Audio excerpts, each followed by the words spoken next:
Mugs کو باغ میں جانے نہ دینا نہ خون پروانے کا ہوگا، خون پروانے کا ہوگا۔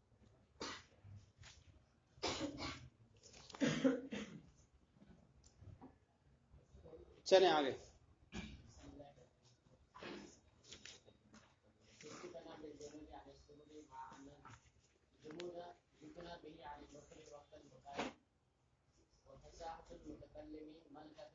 يقتدر بها على التعبير عن المقصود بكلام فصيح في أي غرض كان، والبلاغة في اللغة والوصول والانتهاء يقال بلغ فلان مراده إذا وصل إليه، وبلغ ركب المدينة إذا انتهى إليه، وتقع في اصطلاح وصف للكلام والمتكلم۔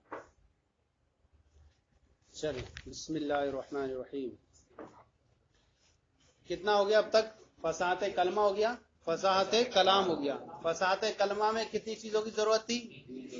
تنافر حروف سے پاک ہونا، مخالفت قیاس اور قرابت سے، ہے نہیں؟ اور کلام کے لیے کتنی چیزیں ہونا ضروری تھا؟ ہاں، ظروف تعلیف، تاکید لفظی یا معنوی۔ گویا کہ ہر ایک کے اندر تین چیزوں سے پاک ہونا ضروری تھا۔ اور بلاغت کب بنے گی؟ جبکہ وہ کلام پہلے فصیح ہو کر آ جائے، پھر اس کے بعد بلیغ ہوگا۔ تو گویا کہ کلام بلیغ بننے کے لیے ضروری ہے کتنی چیزوں سے؟ 6 چیزوں سے پاک ہونا ضروری ہے۔ متکلم بلیغ کب بنے گا؟ جبکہ ان 6 چیزوں سے اس کا کلام پاک ہو جائے۔ تو ایسا ہو سکتا ہے بعض صورتوں میں کہ کلام فصیح تو ہو لیکن بلیغ نہ ہو، ہے نہیں؟ لیکن جب بلیغ پایا جائے تب تک فصیح پایا جائے، ہے نہیں؟ تو گویا کہ عام خاص مطلق کی نسبت ہے۔ جس جگہ فصیح پایا جائے گا، جس جگہ فصیح پایا جائے کوئی ضروری نہیں بلیغ پایا جائے، لیکن جہاں جہاں بلیغ پایا جائے گا وہاں کیا گیا؟ فصیح۔ کلام تو فصیح ہے لیکن مقتضی حال کے مطابق نہیں ہے، موقع محل کے مطابق نہیں ہے، تو کلام فصیح ہے لیکن بلیغ نہیں ہوا۔ اور کلام مقتضی حال کے مطابق بھی ہے تو فصیح تو ہوگا ہی۔ لہذا یہ جو ہے دونوں چیزیں بلیغ کے اندر پائی جائے گی، لیکن فصیح ہونے کے ساتھ ساتھ بلیغ ہونا ضروری نہیں ہے۔ اب اس کے اندر جو فصاحت کے اندر تیسری جو تھی فصاحت متکلم۔ فصاحت متکلم ملکۃ یقتدر بها علی التعبیر عن المقصود بکلام فصیح فی ای غرض کان۔ فصاحت متکلم ایسا ملکہ ہے جس کے ذریعے متکلم اپنے مقصود کی تعبیر پر قادر ہو جاتا ہے، اپنے مقصود کی، اپنے مفہوم، اپنے معنی مفہوم کی ادائیگی پر کیا ہو جاتا ہے؟ فصیح کلام کے ذریعے فی ای غرض کان، چاہے وہ کسی بھی غرض میں کلام ہو۔ فصاحت متکلم ایسا ملکہ ہے جس کے ذریعے متکلم اپنے مقصود، اپنے مطلوب کی ادائیگی پر کیا ہو جاتا ہے؟ تعبیر کرنے پر قادر ہو جائے کلام فصیح کے ذریعے، چاہے وہ کسی بھی غرض میں کلام ہو۔ ملکہ کہتے ہیں نفسانی ایسی قوت راسخہ کا نام ہے، نفس کی ایسی قوت راسخہ کا نام ہے جس کے ذریعے متکلم جب چاہے، جو چاہے، جس موضوع پر، جس فن میں چاہے وہ کیا کلام کر سکے، کیا کرے؟ کلام کر سکے۔ تو یہ ملکہ ایسی قوت نفسانی کا نام ہے، جب متکلم چاہے تو وہ اپنے موقع محل کے اعتبار سے وہ کلام کر سکے۔ تو یہ ملکہ اگر کسی کے اندر ایک ہی فن میں موضوع ملکہ ہے، مان لیجئے کہ وہ جب بولتا ہے تو واقعات بڑے اچھے بولتا ہے، لیکن جب اس کو کسی پر اور کسی موضوع پر بولنے کے لیے تو وہ اب ہکا بکا ہو جاتا ہے، تو ایسا آدمی جو ہے اس کے اندر ملکہ نہیں کہیں گے اسے، فصاحت متکلم نہیں کہیں گے اسے۔ اسی طرح انسان جب مدح میں بولنے پہ آتا ہے تو پورے صفحے پورے لکھنے شروع کر دیتا ہے، لیکن مذمت میں لکھے تو لکھے نہیں جاتا ہے۔ تو کہہ رہے ہیں کہ ملکہ وہ چیز ہے کوئی بھی اس کو دے دیں جس غرض بھی چاہیں تو وہ اس میں شروع کر دے، تو وہ کیا آدمی بولے گا کہ اس کے اندر اس کو کیا ملکہ حاصل ہے۔ لہذا اگر وہ 2-3 چیز میں بول پا رہا اور نہیں بول پا رہا تو اسے کہیں گے ملکہ یہ حاصل نہیں ہے۔ اور ملکہ سے یہ کوئی ہے تعبیر قوت میں ہو، کلام فصیح میں جس غرض میں، اور یہ بالفعل نہیں ہونا چاہیے، یہ بالقوہ ہے۔ کیا ہونا چاہیے؟ بالقوہ ہو۔ یہ نہیں کہ اب بول نہیں رہا ہے تو تب بھی ملکہ، لیکن یہ کہ بولے تو تب بولے تو صحیح بولے۔ ہاں،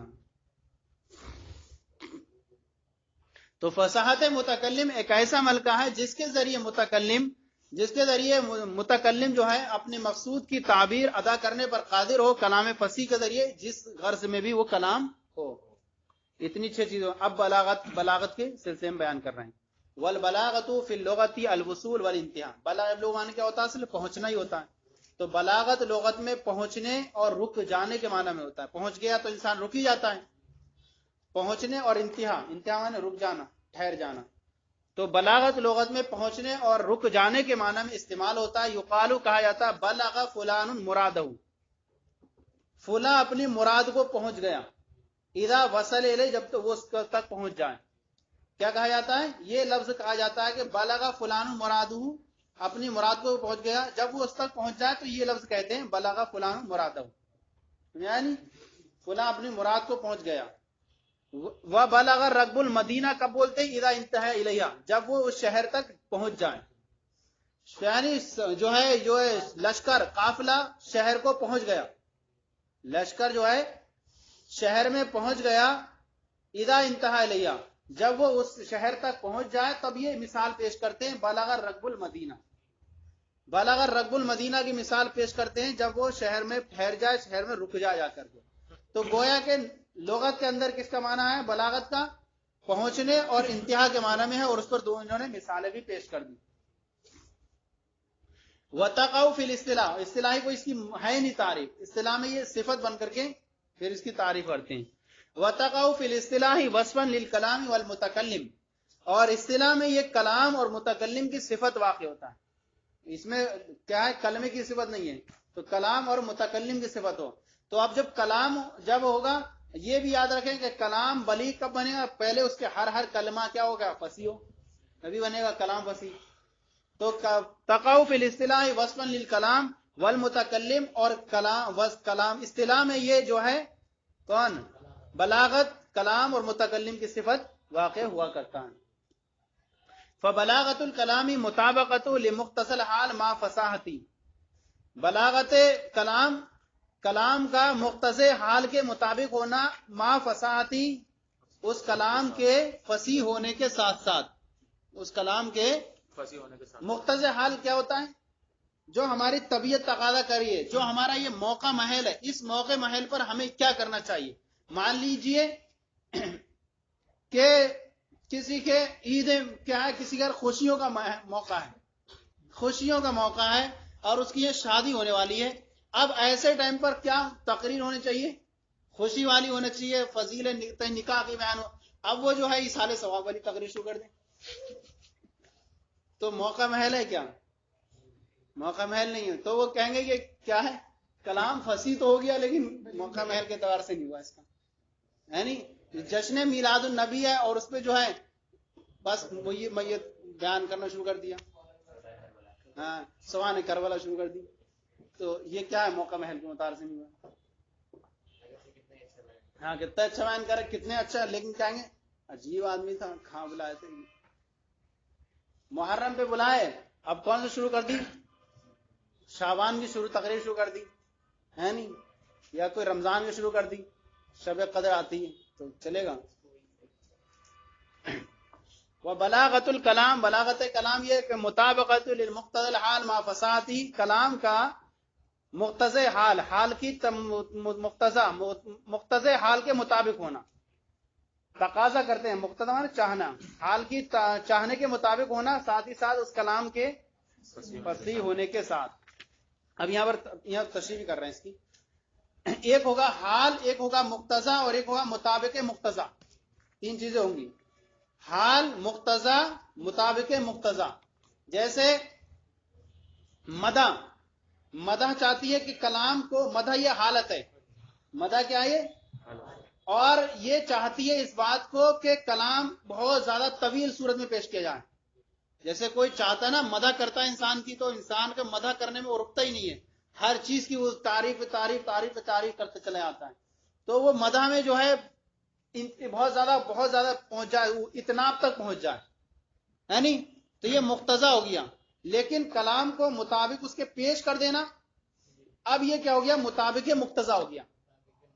یعنی اس کے کلام آ گیا اس کے موافق، تو اب یہ مطابق مقتضی ہو گیا. جسی طرح مخاطب کی ذکا، ذہانت یہ حالت ہے، یہ تقاضا کرتی ہے کہ کلام کو ایجاز کی صورت میں پیش کیا جائے. مختصر کلام ذہین ہے اتنا کہ وہ اس کے سامنے اتنا لانے کی ضرورت ہی نہیں ہے، اتنا لانے کی ضرورت نہیں، لمبا طویل وہ چھوٹا سا جملہ بولیں وہ پہنچ جائے گا. یہ اب سامعین اتنے وہ ہیں، اتنے کمزور ہیں کہ ان کے لیے پوری تفصیل کرنا پڑ رہی ہے تب وہ پہنچ رہے ہیں. یعنی جیسے کہا ولیل قصاصی حیات یا اولی الالباب، قصاص میں کیا ہے؟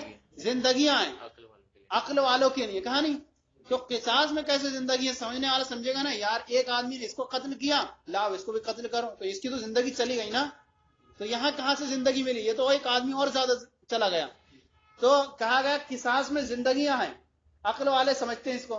بھائی جب اس یہ مارے، اس کو اس نے مارا، اب اس کو جب ہم نے قصاص رکھ دیا تو یہ جو ہے قصاص والا یہ سمجھ رہا ہے کہ اگر میں نہ مارتا تو میری بھی زندگی بچتی، اب مجھے بھی قتل ہونا اس میں، تو یہ بچتا نہیں بچتا قصے سے، تو یہ اس کی زندگی ہوتی اور پھر یہ بھی بچتا، اس کی بھی زندگی بچتی، تو دونوں بچتے ہی بچتے. تو قصاص میں زندگیاں ہیں، اس کی بھی جان محفوظ، اس کی جان محفوظ. قصاص اگر قائم ہو جائے نا ہندوستان میں تو سب یہ جرم ختم ہو جائیں گے. جیل چلے جاتے ہیں وہ چھوٹ کے آگے 2 مہینے بعد ہے نہیں.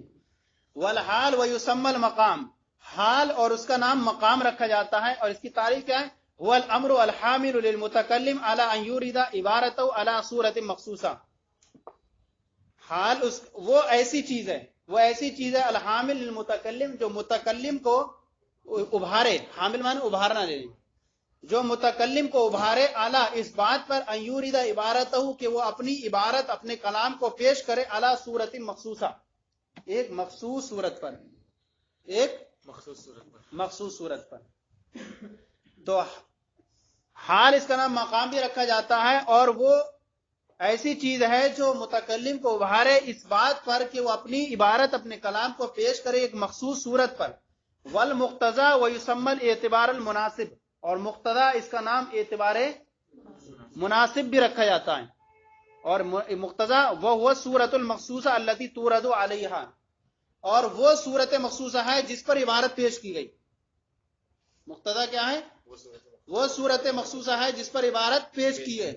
تو حال جو ہے یہ تقاضا کرتی ہے، اور پیش کرنا یہ کیا ہے؟ مقتضا ہے. اور آ جائے اس کے موافق آ گیا تو یہ مطابق مقتضا ہوگی.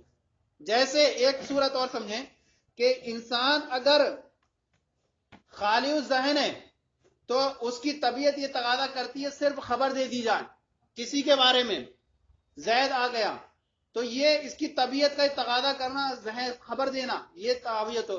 کلام کو صورت پیش کرنا خالص بغیر تاکید کے، یہ کیا ہے؟ مطابق مقتضا ہے. اور کلام پیش کی کر دینا مطابق مقتضا ہو گیا. اگر کوئی منکر ہے تو منکر ہونا یہ اس کا کیا ہے؟ حالت ہے. اور یہ تقاضا کرتی ہے اس بات کا کہ کلام کو تاکید کے ساتھ پیش کیا جائے. تو اب کلام تاکید کے ساتھ پیش کرنا، پیش لانا، یہ کیا ہو گئی؟ مقتضا ہو گئی. اب اس نے وہ پیش کر دیا، واقع آ گیا، تو یہ مطابق مقتضا ہو گئی. تو مقتضا اور اس کا نام اعتبار مناسب بھی ہے، وہ اور یہ مخصوص صورت ہے جس پر عبارت کو پیش کیا جائے. مثلا مدح حال یدعو لإیراد العبارت علی صورت الاتناب. مثلا مدح یہ ایسی حالت ہے جو دعویٰ، جو کیا کرتی ہے؟ اس بات کا تقاضا کرتی ہے. یا یدو بلاتی ہے، کیا ہوتا ہے اصل معنی اس کا ہوگا؟ مدلو یدو، یہ دعویٰ کرتی ہے، بلاتی ہے، کیا اس کو معنی کر لیں مدو. مدح یہ ایسی حالت ہے جو تقاضا کرتی ہے، جو چاہتی ہے، جو بلاتی ہے اس بات کو لإیراد العبارتی، عبارت کو لانے کو، کس طور پر؟ اتناب کی صورت پر.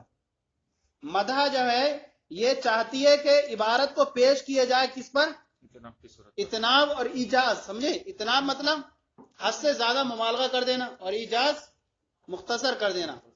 تو مدح جب بھی کرے گا انسان تو کیا کرے گا؟ بہت زیادہ اپنے اگر کسی کی کرنا تو اچھی خاصی مدح کرتا ہے نہیں.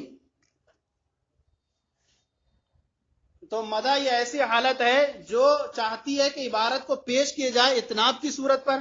اور مخاطب کی ذکا، مخاطب کا ذہانت، حالن یہ ایسی حالت ہے جو چاہتی ہے کہ عبارت کو پیش کیا جائے ایجاز کی صورت پر.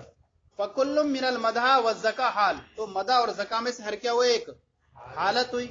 وکل من الاتناب والایجاز مقتضا، اور ایجاز اور اتناب میں سے ہر ایک کیا ہوا؟ مقتضا ہوا. ہو گیا نہیں؟ وَإِيرَادُ الْكَلَامِ عَلَى صُورَةِ الْإِطْنَابِ وَالْإِيجَازِ مُطَابِقَةٌ لِلْمُقْتَضَى، اور کلام کو پیش کرنا اطناب اور ایجاز کی صورت پر یہ مقتضا کے مطابق ہو گیا. نہیں، تین چیز ہو گئی، حال، مقتضا، مطابق مقتضا. کلام کو پیش کرنا اطناب اور ایجاز کی صورت پر یہ مطابق مقتضا یعنی مقتضا کے مطابق ہونا ہے. تو اتنا ہو گیا. نہیں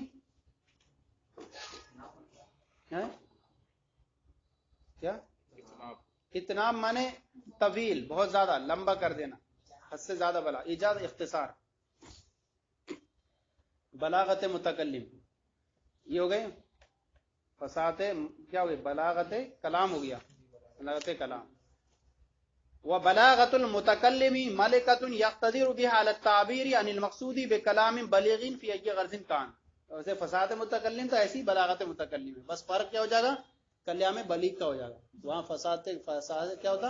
فصیح کلام ہونا چاہیے. یہاں بلاغت متکلم ایسا ملکہ ہے جس کے ذریعے متکلم اپنے مقصود، اپنے مطلوب کی تعبیر ادا کرنے پر قادر ہو کلام بلیغ کے ذریعے کہ یہ غرض کان، چاہے وہ کسی بھی غرض میں وہ کلام ہو. لیکن ضروری ہے کہ اس سے پہلے وہ کلام پہلے فصیح ہو جائے، فصیح ہونے کے بعد ہی بلیغ بنے گا. ایسا نہیں ہو سکتا کہ وہ فصیح بھی ہو جائے، فصیح نہ ہو بلیغ ہو جائے.